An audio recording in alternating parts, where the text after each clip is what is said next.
ហើយក៏រលត់ទៅទម្រាំទៅរបស់ខាងក្រៅវាជាតែឆោតយើងអញ្ចឹងទៅឲ្យខំប្រឹងរហូតមកដល់រាល់ថ្ងៃនឹងបានអីឥឡូវទូតែបានអីបានចាស់ហ្នឹងតាមព្រោះវាគ្មានបានវាចាស់ខ្លួនវាទៅណាហ្នឹងហើយបានចាស់ហ្នឹងប្រាថ្នាដែរកន្លែងហ្នឹងប្រាថ្នាដែរអត់ទេបើមានឆ្នាំមកក្របដាក់មកក្របទៅនៅក្មេង10ឆ្នាំគេហៅថាវ័យប្រហែល20មកវិញមកណាមកក្រប$1000គេហៅចឹងចុះហើយមួយខែគេឲ្យលេបម្ដងហើយលេបដាក់មកក្របក្មេងបាន10អីយ៉ាវាក្មេងចឹងរហូតណាមួយខែលេបម្ដងមកក្រប1000ឧទាហរណ៍ទេណាហ្នឹងហើយ100ឆ្នាំក៏ដោយមើលទៅដូចអាយុ8 10ចឹងណាលេបដែរហ្នឹងហើយហ្នឹងហើយពិតទេហ្នឹងហើយពិតជាអញ្ចឹងហើយហ្នឹងហើយហ្នឹងគឺវាពិតអញ្ចឹងយើងឆ្លើយត្រង់តែណាបើសិនតែមានពិតជាអញ្ចឹងហើយខ្មែរវាលេបទៅបើមាននោះដើម្បីយើងប្រព្រឹត្តប្រយោជន៍ឲ្យបានច្រើនស្មានតែចាស់ហ្នឹងស្រួលប្រព្រឹត្តធម៌ណាស់ទៅស្មានតែចាស់ហ្នឹងស្រួលរៀនធម៌ណាស់ទៅណាចាស់ហ្នឹងដូចអគុយថ្មីឬដូចអគុយចាស់ហ្នឹងហើយអគុយចាស់នឹងអគុយថ្មីកាន់ភ្លើងណាកាន់ជាងណាអគុយថ្មីប្រាថ្នាដើម្បីបានក្មេងមិនដើម្បីទៅរំទេដើម្បីឲ្យបានប្រតិបត្តិធម៌រៀនធម៌ហ្នឹងឲ្យបានច្រើនអញ្ចឹងទៅដើម្បីយើងធ្វើទៅព្រះអង្គសម្ដែងថាបុណ្យដើម្បីតំនាំទៅកាន់សុគតិភពអីចឹងទៅយើងមិនមែនថាដើម្បីបានស្ថានសួគ៌នឹងយកមកធ្វើអីទេប៉ុន្តែវាជាឋានៈវាជាកន្លែងដែលអាចប្រព្រឹត្តធម៌បានជាទេវតាជាមនុស្សចឹងទៅស្ដីស្បិតថាយើងមិនគិតរៀនទៅថាវាមិនមែនខ្លួនមិនមែនអីចឹងមែនហើយប៉ុន្តែដោយសេចក្តីប្រកាន់នោះវាមិនមែនឆេះសធាតទៅកាយផោតថាពៈដោយអត់ការប្រកាន់នេះណាដោយសេចក្តីប្រកាន់ហ្នឹងគឺសត្វលោកយើងហ្នឹងជាអ្នកទទួលរងទុក្ខអាហ្នឹងដោយការសម្គាល់ការប្រកាន់នោះហើយយើងបានកំណត់មនុស្សកំណត់ទេវតាភាពក្មេងរឹងមាំសុខភាពគឺដើម្បីប្រយោជន៍បើយើងអត់ដើម្បីប្រយោជន៍ទេតែយើងព្យាបាលបានអាយុវែងដើម្បីអីព្រះអង្គសម្ដែងក្នុងព្រះគាថាបុគ្គលដែលមិនមានការសិក្សាស្វែងយល់អំពីជីវិតនេះខ្លួនរបស់គេចាស់ទៅដូចជាគោចាស់ព្រះអង្គសម្ដែងអញ្ចឹងណាព្រោះសាច់របស់គេចម្រើនតែបញ្ញារិចរិលណាមួយថ្ងៃទៅសេសភៅមួយទៀតដាក់ចំណងជើង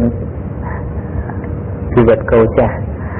ណាមានពីមេតិកាជីវិតហ្នឹងជាង10មេតិកាទៅវិញអាននៅមើល4ហើយ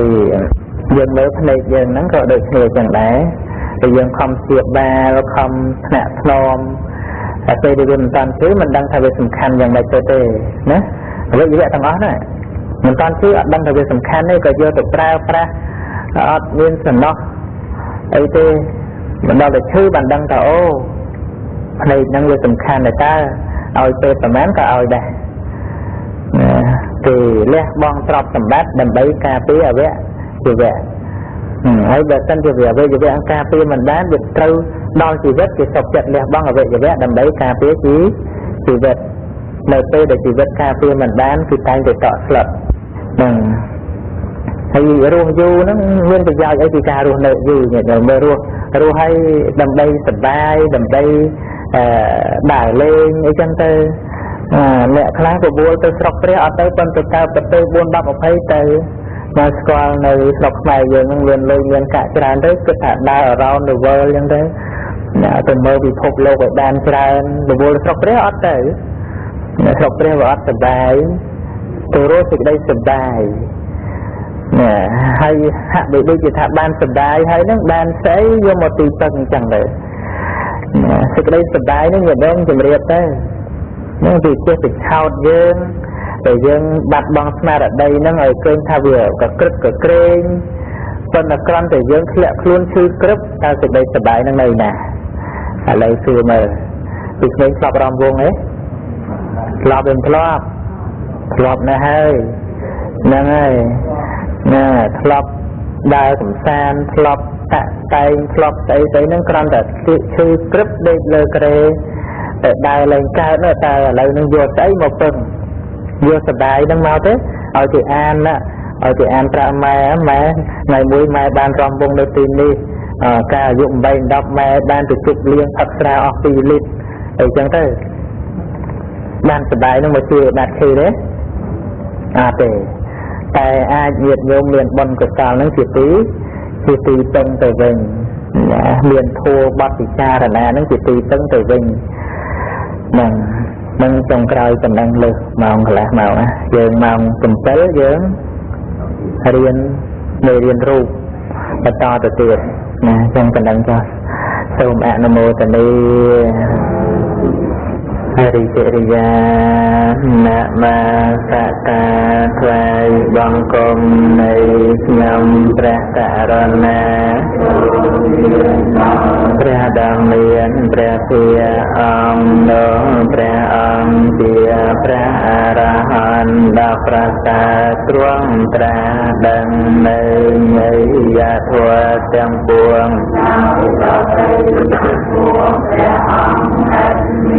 គ្រូអាចារ្យណាប្រដៅព្រះអង្គឡើយលើសួរមេរៀនសាដើមមើលចោដាក់ស្រាមអត់មិនមិញណាមិនចោដាក់ស្រាអត់ទេមិនចោដាក់ស្រាមនៅខាងវិញយើងរៀនបានតែកម្មមួយណាគឺជានកកម្មមិនទៅជានកកម្មជានកកម្មគឺកម្មដែលញ៉ាំងផលឲ្យកើតឬក៏កម្មជាអ្នកបង្កើតផលណាតើស្អីជាតួកម្មស្អីជាតួកម្មណាអំពើហ្នឹងឲ្យកម្មទៅនៅអង្គធัวណាគឺចេតនាដែលកើតក្នុងអកុសលចិត្ត12និងលោកយៈកុសល17មែនទេកុសលទាំងអស់ប្រមាណវាសួរសរុបកុសលចិត្តទាំងអស់ប្រមាណមានកុសលចិត្តទាំងអស់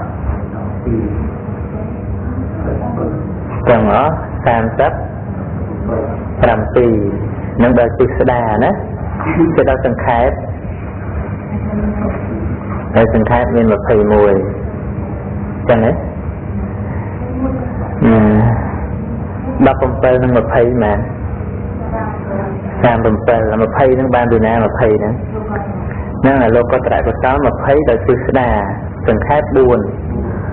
មិនចឹងសោតាបត្តិមៈមួយហ្នឹងចែកទៅមាន5បឋមឈានទុតិយឈានតតិយឈានចតុតឈានបញ្ចមឈានចឹងមួយតែជាឈាន5សោតាក៏5តកតិយក៏5អនាគាក៏5អរហត្តក៏5នឹងកុសល20ហ្នឹងហើយចឹងបើរាប់យកកុសលដល់ពិស្ដា20ដែលជាលោកតរៈអត់រាប់លោកតរៈកុសលសង្ខេបចូលទេព្រោះវាយកតែពិស្ដានឹងក៏ដោយណាទាំង20និង17 37តែរាប់ដោយសង្ខេប21អា20ហ្នឹងអា20ដែលពុស្ដាវាសរុបចូលមក4ណា4និង17 21ហ្នឹងកុសលទាំងអស់កុសលចិត្តប៉ុន្តែហេតុអីបានជាលោកតរៈកុសលហ្នឹងមិនរាប់ថាជាចេតនកកម្មផងណាមិនបានលោកកតរៈកុសលហ្នឹងមិនមែនជាចេតនកកម្មឲ្យផលកើតវាយណាហេតុអីមកអំពីណ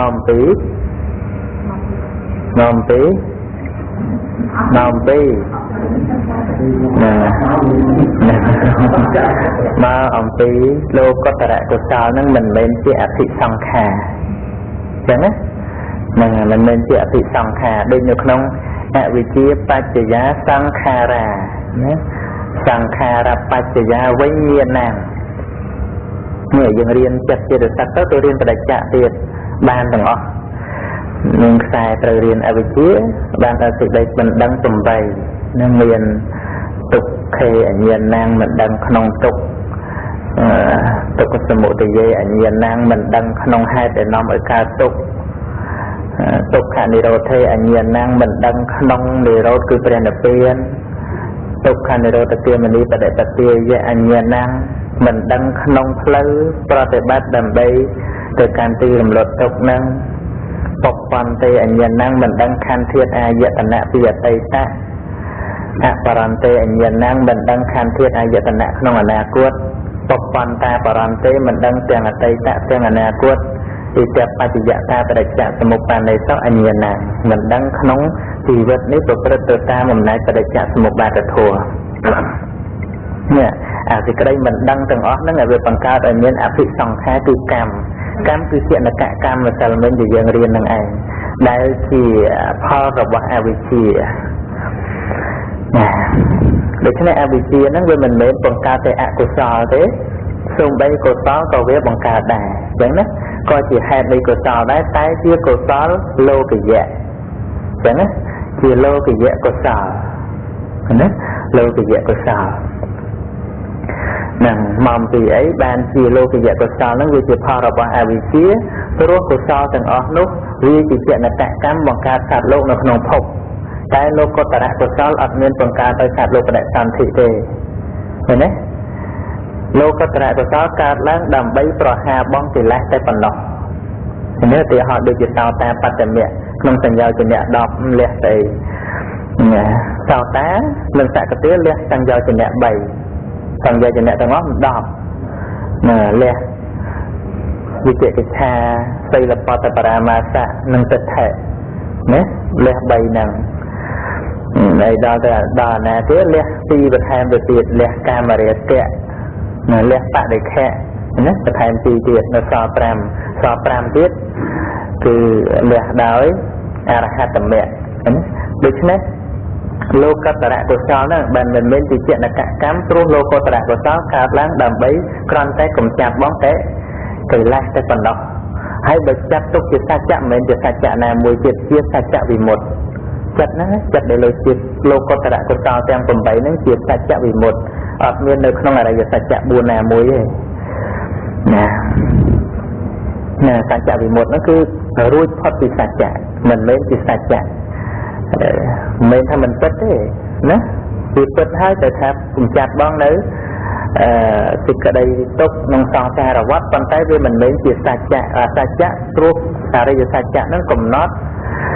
នៅអ្វីដែលជាបរមត្ថធម៌ហើយមានការកើតរលត់ហ្នឹង3ចំណែកណា3ចំណែកវាមានទុក្ខផងដែរណាវាជាទុក្ខអរិយសច្ចៈទុក្ខសមុទយៈនិងមគ្គសច្ចៈអាហ្នឹងវានៅក្នុងផ្លូវប្រតិបត្តិនិងជាការសិក្សាដើម្បីកំណត់ដឹងព្រះអង្គសម្ដែងទុក្ខសច្ចៈណាត្រូវត្រាស់ដឹងដោយបរិញ្ញាតបកិច្ចធ្វើឲ្យជាក់ច្បាស់ថានឹងជាទុក្ខជាអារម្មណ៍របស់សតបដ្ឋានវិបស្សនាបានណាដែលជាទុក្ខអរិយសច្ចៈហ្នឹងដល់ទៅទុក្ខសមុទយៈដោយបហាតបកិច្ចគឺកិច្ចលះបង់ដល់ទៅនិរោធគឺព្រះនិព្វានដែលនឹងត្រូវធ្វើឲ្យជាក់ច្បាស់ដោយសច្ចកាតបកិច្ចដល់ទៅមគ្គមានអង្គ8ត្រូវតែចម្រើនដោយភាវេតបកិច្ចនឹងតែហៅថាកិច្ច16នោះខ្ញុំស្រាប់លើនេះចោលឡើងទៅកិច្ច16ទាល់តែជាប់កិច្ច16ហ្នឹងបានឈ្មោះថាជាប់កិច្ចការក្នុងសាសនាណាដូច្នេះនៅក្នុងចោតាបត្តមៈដែលកើតឡើងហ្នឹងតែងតែមានកិច្ច4ណាចោតាបត្តមៈហ្នឹងចោតាបត្តមៈកេតុសលហ្នឹងមានកិច្ច4អញ្ចឹងមានកិច្ចកំណត់ដឹងនៅទុក្ខមានកិច្ចលះបង់នៅហេតុដំណើរការទុក្ខមានកិច្ចធ្វើឲ្យជាក់ច្បាស់នៅព្រះនិព្វានមានកិច្ចចម្រើននៅអរិយមគ្គអង្គ8ហ្នឹងណាហើយកើតឡើងនៅក្នុងចោតាបត្តមៈមានកិច្ច4សកតិគេមគ្គមានកិច្ច4អានាគេមគ្គមានកិច្ច4អរហត្តមគ្គមានកិច្ច4សរុបទាំងអស់ចោលកិច្ច16 4 ដង16ហើយយើងបានកិច្ចណាមួយហើយណាបានដឹងថានេះទុកឲ្យច្បាស់អញ្ចឹងហើយនៅណាឬក៏នេះ នេះចាននេះឆ្នាំងអាហ្នឹងច្បាស់ហ្នឹងដូច្នេះនៅក្នុងអភិសង្ខារគឺសំដៅដល់ចេតនាក្នុងចិត្តអកុសលចិត្ត12និងលោកយៈកុសល17រួមទាំងអស់ហៅថាចេតនា29តែ12និង17 29និងចេតនាកម្ម29នឹងជួនកាលហៅចេតនាកម្ម29ហ្នឹងយើងឲ្យចេះថាជួនកាលយើងហៅថាចិត្ត29ជួនកាលហៅថាចេតនា29បើលើលោកសម្ដែងធម៌ថាចេតនា29គឺអកុសលចិត្ត12លោកយៈកុសល17ហ្នឹងយើងស្ដាប់ឲ្យចេះច្រើនអញ្ចឹងយើងមាន notebook អីយើងសរសេរចំណាំអញ្ចឹងទៅហើយ12ហ្នឹងវាមានឈ្មោះហៅផ្សេងគ្នាកន្លែងអវិជ្ជាសង្ខារានេះអវិជ្ជា8យ៉ាងដូចរាប់ហើយណាដល់ទៅសង្ខារវាចែកជា3ធំមួយហៅថាអបញ្ញភិសង្ខារណាអបញ្ញភិសង្ខារសំដៅដល់អកុសលចិត្ត12ចេតនាក្នុងអកុសលចិត្ត12ហៅថាអបញ្ញភិសង្ខារហើយគាត់អីរៀនក្រៅហ្នឹងនិយាយគ្រាន់ឲ្យចេះច្រើនទៅវល់សរសេរមានបានច្រើននិយាយច្រើនហ្នឹងចិត្តទៅវិញហើយតែហ្នឹងរៀនថ្ងៃហ្នឹងឲ្យច្រើនអញ្ចឹងទៅគឺទុកខ្លួនឯងបានប៉ុណ្ណាប៉ុណ្ណឹងទៅណាអកុសលចិត្ត12ហ្នឹងព្រោះយើងរៀនអំពីចេតនកកម្មវាមិនមែនមានឈ្មោះថាជាចេតនកកម្មប៉ុណ្ណឹងទេវាមានឈ្មោះថាសង្ខារទៅទៀតនេះមិនមែនជាសង្ខារធម៌ទេណាជាអភិសង្ខារអាហ្នឹងយើងដឹងអញ្ចឹងដឹងថាចេតនកកម្មហ្នឹងចិត្តដែលដើរតួជាចេតនកកម្មដែលយើងសិក្សាម្សិលមិញហ្នឹងមិនមែនមានឈ្មោះថាតែជាចេតនកកម្មទេមានឈ្មោះថាជាអភិសង្ខារទៀតអភិសង្ខារនិងចេតនកកម្មហ្នឹងអាចថាជាវេវចនៈស័ព្ទក៏បានដែរអញ្ចឹងបានយើងសិក្សាចិត្តចេតសិកហ្នឹងបានយើងទៅយល់បដិច្ចសមុប្បាតហ្នឹងបានបដិច្ចសមុប្បាតមិនមែនយល់តែប៉ុណ្្នឹងទៀតត្រូវចេះបច្ច័យ24ទៀតសង្ខេប24ទិស្ដា52ទៀតត្រូវបតៈកលាគ្នាយ៉ាងណាចឹងហើយបានជាព្រះអង្គពិចារណាគម្ពីរទាំង7ហ្នឹងគឺមហាបដ្ឋានហ្នឹងចិត្តតច្ចរូបដែលជារស្មីនឹងផ្សាយចេញពីវរកាយនឹងគ្រប់កណ្ដប់ដល់អកនិតភពពុះនឹងទៅទៀតព្រោះព្រះអង្គឃើញថាញាណរបស់ព្រះអង្គនឹងស័ក្តិសមទៅនឹងគម្ពីរមហាបដ្ឋានហ្នឹងដូច្នេះចេតនាក្នុងអកុសលចិត្ត12ឈ្មោះថាអភិសង្ខារមួយឈ្មោះថាអបញ្ញភិសង្ខារហើយដល់ទៅមហាកុសល8រូបាវចរកុសល5អានឹងហៅថាបញ្ញាភិសង្ខារនឹងដកអមួយចេញទៅនៅសល់បញ្ញាភិសង្ខារហើយដល់ទៅអរូបាវចរកុសល4អានឹងហៅថាអនិញ្ជាភិសង្ខារអនិញ្ជាអនួស្រៈញួរទាំងជួស្រៈអនិញ្ជាភិសង្ខារនឹងគ្រាន់តែបញ្ជាក់ឈ្មោះចេតនកកម្មដែលយើងបានសិក្សាម្សិលមិញហ្នឹងព្រោះដែលឈ្មោះថាជាសង្ខារព្រោះតាក់តែងជាតិកំណើតនៅក្នុងភពណាអកុសលចិត្ត12ហ្នឹងឈ្មោះថាអបញ្ញភិសង្ខារព្រោះសេចក្តីថាដោយសេចក្តីថាតាក់តែងជាតិកំណើតសត្វលោកនៅក្នុងអបាយភូមិហើយរួមទាំងឲ្យវិបាកក្នុងប្រវត្តិកាលហ្នឹងឲ្យឃើញឬរូបមិនល្អឬសម្លេងមិនពិរោះត្រូវទទួលទុកទោសអីយ៉ាងណាជាមេណាអភិសង្ខារហ្នឹងហើយហៅថាជាមេអភិសង្ខារមេហ្នឹងគឺសង្ខារ3ហ្នឹងហើយព្រោះយើងធ្លាប់ឮថាខន្ធមេទេវបុត្រមេមច្ចុមេកិលេសមេអភិសង្ខារមេនេះអភិសង្ខារមេសង្ខារ3ហ្នឹងគឺចេតនកកម្មហ្នឹងឯងណាចេតនកកម្មហ្នឹងឯងជាតួអភិសង្ខារមេរៈតែតែមិនមេរៈដោយអត្ថាសំអីសម្លាញ់ឬក៏សម្លាប់ហ្នឹងហើយមេរៈដោយអត្ថាសម្លាប់មេរៈហ្នឹងមកពីមរៈធាតុហ្នឹងប្រែទៅសម្លាប់ហ្នឹងឯងហើយអីបានជាសូម្បីកុសលក៏សម្លាប់ព្រោះបង្កើតសត្វលោកនៅស្រុកស្លាប់ឬក៏ស្រុករស់ណាយើងកើតរាល់ថ្ងៃនៅស្រុករស់ឬក៏ស្រុកស្លាប់ហ្នឹងហើយស្រុកស្លាប់ ភពមនុស្សភពទេវតាអីទាំងអស់ហ្នឹងសុទ្ធតែក្នុងស្រុកស្លាប់ទេណាអញ្ចឹងដូច្នេះចតកកម្មហ្នឹងវាមានអំណាចពិសេសបង្កើតបដិសន្ធិជាសត្វលោកឡើងនឹងហើយវាមានអំណាចញ៉ាំងឲ្យកម្មច្ចរូបបដិសន្ធិហៅថាកដតារូបក៏បានទាំងវិបាកបដិសន្ធិនិងកម្មច្ចរូបដែលជារូបបដិសន្ធិរួចហើយវាឲ្យផលនៅក្នុងប្រវត្តិកាលឲ្យឃើញឲ្យឮឲ្យដឹងក្លិនដឹងរសដឹងផតថាពៈដឹងធម្មអារម្មណ៍ផ្សេងៗដោយអំណាចចតកកម្មនឹងឯងនឹងចឹងហើយវារួមទាំងបង្កើតនៅកម្មបច្ចយៈឧត្តជារូបគឺរូបដែលកើតពីឧត្តប៉ុន្តែមានកម្មជាបច្ច័យនៅក្នុងបាយភូមិ4ដូចជាភ្លើងនរកដាវរំពេង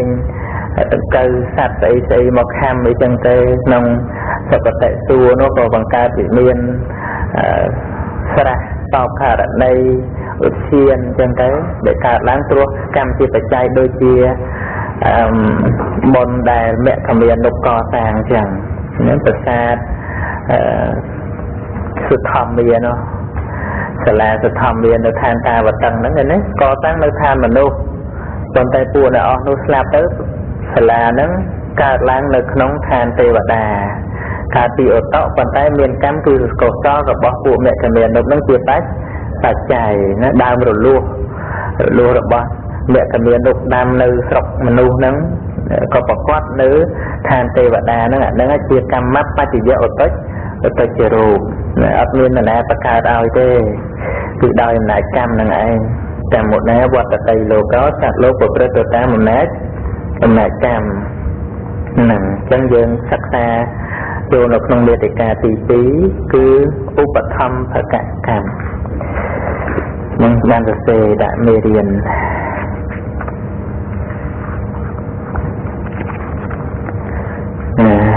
ដាក់កិច្ចទី2សរសេរពីសេណាកិច្ចទី2គឺឧបធម្មភកកម្ម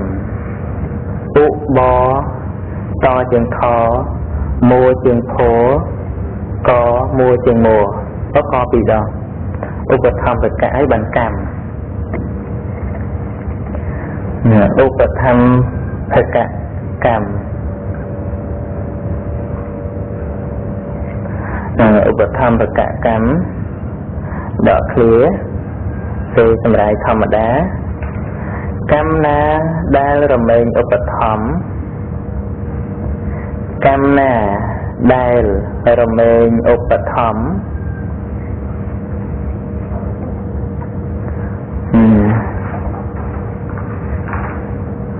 កម្មណា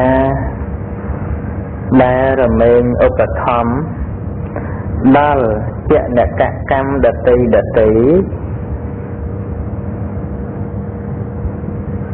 ល់ចតកកម្មដតីដ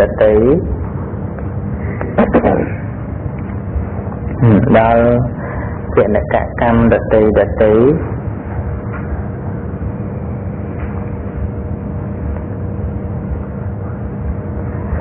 និងឧបធម្មដល់ខន្ធៈហ្នឹង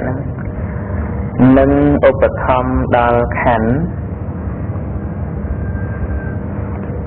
និងឧបធម្មដល់ខន្ធដែលកើតឡើងអំពីកម្មដតីដែលកើតឡើងអំពីកម្មដតីដ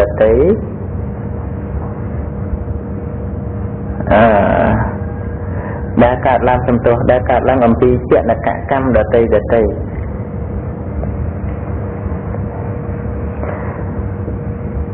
កម្មណាដែលរមែងឧបធម្មដល់កម្មដល់ចតកកម្មនិងឧបធម្មដល់ខន្ធដែលកើតឡើងអំពីចតកកម្មដតីដកឃ្លាដូច្នោះកម្មនោះ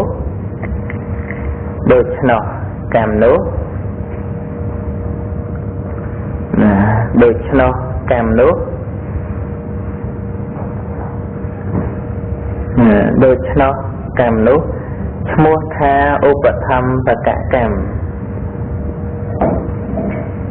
ឈ្មោះថាឧ ឧបត្ថម្ភកកម្ម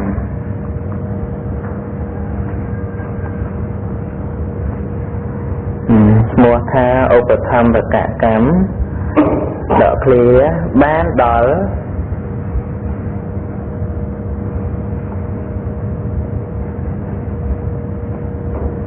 អកុសលចិត្ត12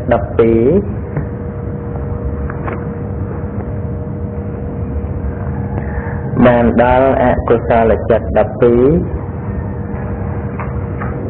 និងមហាកុសលចិត្ត8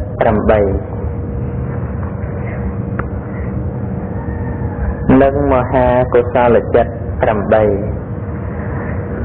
ដូច្នេះអត់រាប់ចូលមហកតកុសល9ចូលទេ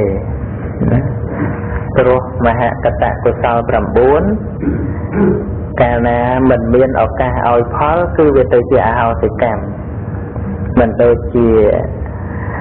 អកុសលចិត្ត12មហាកុសល8ទេអកុសលចិត្ត12និងមហាកុសល8បូកចូលគ្នាប្រមាណ20ហ្នឹងចេតនាកម្ម20ហ្នឹងបើសិនជាវាអត់បានដើរតួជាចេតនកកម្មទេវានៅដើរតួជាឧបត្ថម្ភកកម្មទៀតណាវាមិនបានមានអំណាចញ៉ាំងសត្វលោកឲ្យបដិសន្ធិក្នុងនរកឬសុគតិដោយខ្លួនវាអញ្ចឹងវាដើរតួជា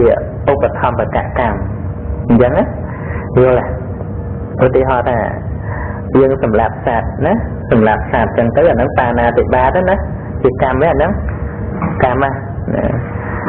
ហើយមួយទៀតយើងជេរគេណាជេរគេទៅដល់តែបាបហ្នឹងវាជ្រៀតមកឲ្យផលជ្រៀតឲ្យផលមើលទៅអាសម្លាប់ហ្នឹងវាខ្លាំងជាងចឹងអាសម្លាប់ហ្នឹងវាមានឱកាសខ្លាំងជាងក្នុងការឲ្យផលអាជេរនោះវាអត់បានឲ្យផលបដិសន្ធិទេតែវាឧបត្ថម្ភអាកម្មសម្លាប់ហ្នឹងឲ្យមានឱកាសឲ្យផលកាន់តែខ្លាំងឡើងយល់ទេយើងយល់ទេការឧបត្ថម្ភហ្នឹងណាយល់ទេយល់មិនទៅស្ងៀមចឹងហ៎អត់តាន់ច្បាស់ទេតែសេតិទៀតណាសេតិទៀតខាងនេះជាបន្តឧបត្ថម្ភកកម្មនេះឧបត្ថម្ភកកម្មនេះដកឃ្លាជាកម្មដែលជួយទំនុកបំរុង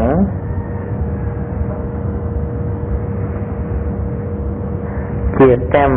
ដែលជួយទំនុកបំរុង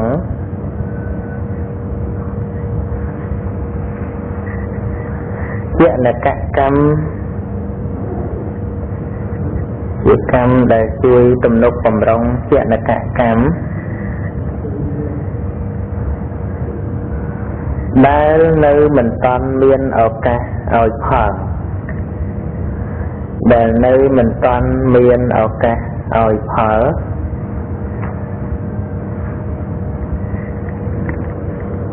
ដែលនៅមិនតាន់មានឱកាស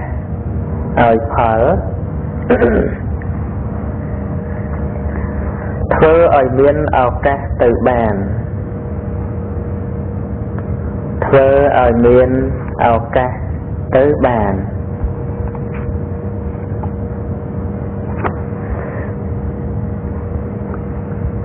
នេះប្រការទី1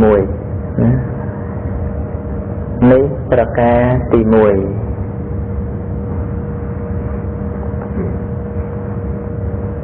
ដកឃ្លាម្យ៉ាងទៀតម្យ៉ាងទៀត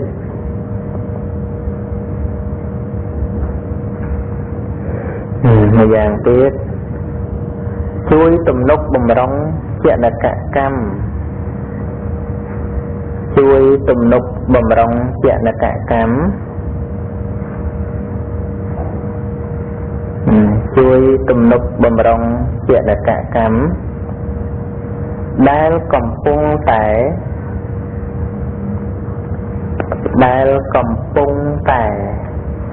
កំពុងនឹងកំពុងហ្នឹងមកថាច្រឡំទៅគ្នាកំពុងអានឹងកំពុងទឹកកំពុងធំកំពុងចាមកំពុងចិត្តដល់កំពុងធ្វើណាក្រអកវិញ កំពុងកំពួងចឹងណាជួយទំនុកបំរុងជាអនកកម្មដែលកំពុងតែមានឱកាសឲ្យផលមានឱកាសឲ្យផល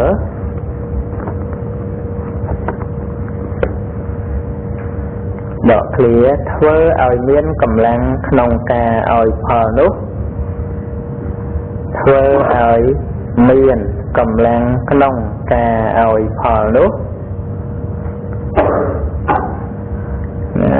ធ្វើឲ្យមានកម្លាំងក្នុងការឲ្យផលនោះខ្លាំងក្លាក្រៃលែងខ្លាំងក្លាក្រៃលែងតែយើងនិយាយធម្មតាខ្លាំងក្លាតែ